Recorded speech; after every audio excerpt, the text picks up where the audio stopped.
हरदी घासा बौगे मेहदी छापा बौगे जनमोरा जिला खबरा बौगे बजा बाबा जौगे निदनहिया बौगे सीधे कर जब में चोट लागोगे।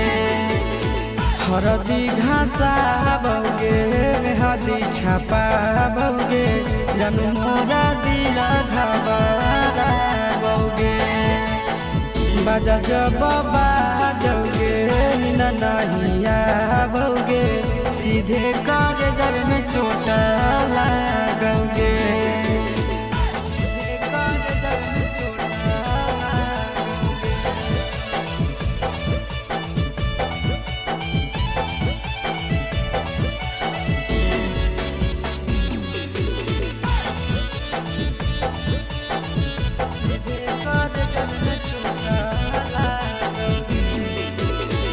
बिजी रहो हलो पनामा तोरा डांटो हालियोगे रूसो हली जब सीना पास साटो हालियोगे।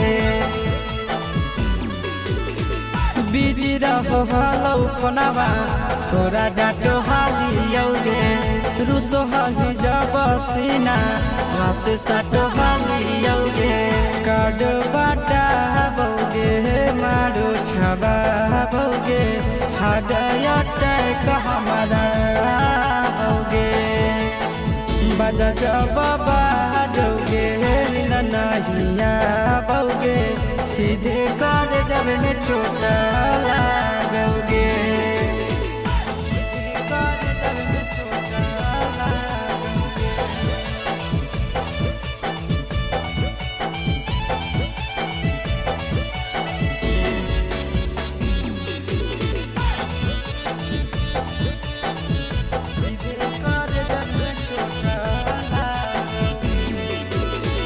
जनमों से ज्यादा जान तोरा मान हालियोगे चोट लागो हलो तोरा हमें कान हालियोगे।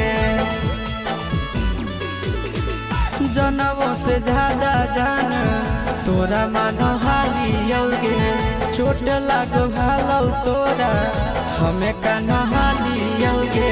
चिंटू राजा से अब नाता जोड़ा बौगे आशीष लोरा बौगे बजा बाबा जौगे नहिया बौगे सीधे कर जब में चोट